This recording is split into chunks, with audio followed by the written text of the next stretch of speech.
I'm getting ready to start the walk, and there was a sign there that said survivors. And I said, I think that's your line. And she went over and stood there, and they said, how long have you been a survivor? And she looked at them and said, I don't know, when do you start? And so I wrote this poem about a year later.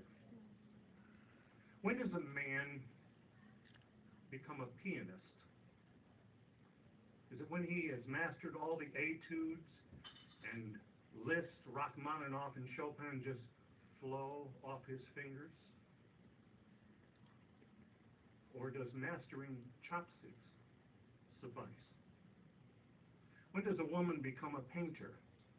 Is it when her work is framed and hung in museums and galleries, and she busies herself signing lithograph numbers 159 out of 500? Or does picking up that brush and that dollop of acrylic suffice? When does one become a writer?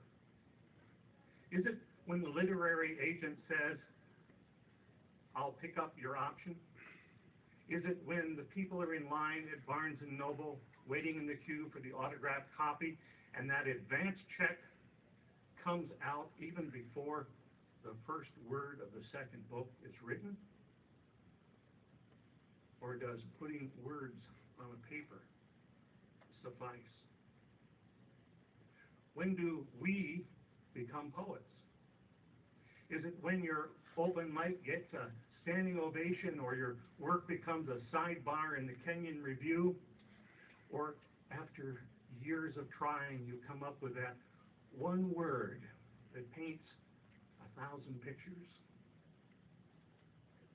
Or is it reaching into your soul and pulling out that morsel that can only be called the truth? Does that suffice? When do you become a survivor?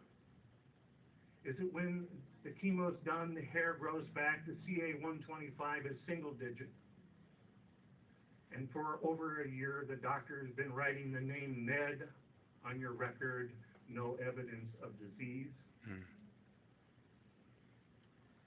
Or does waking up in the morning suffice? Amen.